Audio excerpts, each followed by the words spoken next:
All right, guys, so I want to tell you about a claim I just got done assisting with, and the backstory is a guy ran aground on a coral reef in Puerto Rico and obviously filed an insurance claim, and he's haggling back and forth with the insurance company for 2 months waiting to get this boat salvaged.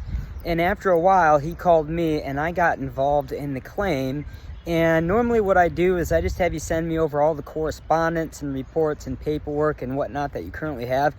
And I analyze it and I figure out where the roadblock is. So often it's a miscommunication, it's a lack of pictures, it's a lack of documentation, something like that. In this situation, the issue was the deductible.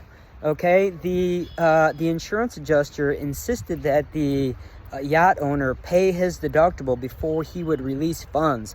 That's ridiculous, guys. So the way insurance claims normally work is that the deductible amount is removed from your claim. All right, so when the insurance company sends your initial check, they remove the deductible amount out of that check, and that's generally how it works.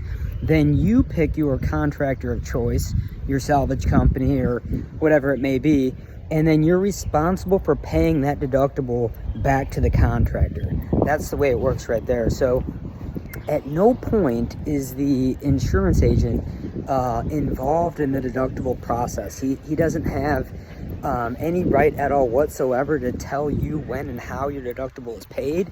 That is something that is between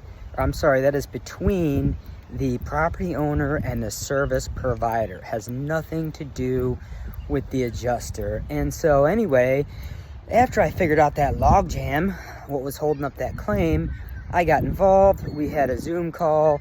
The property owner was on the Zoom, the salvage company, the adjuster, and a handful of other people.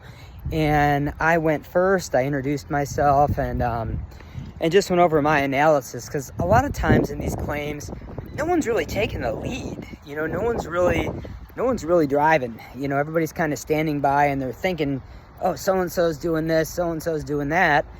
And that leads to major delays because someone always thinks the other person is doing something that they're not.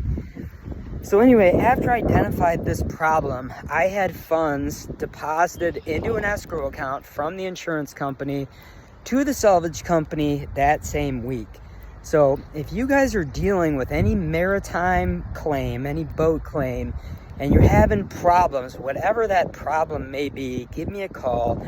I'm a licensed captain, a lifetime boater, and I have 15 years experience in insurance claims. So I'm here to help.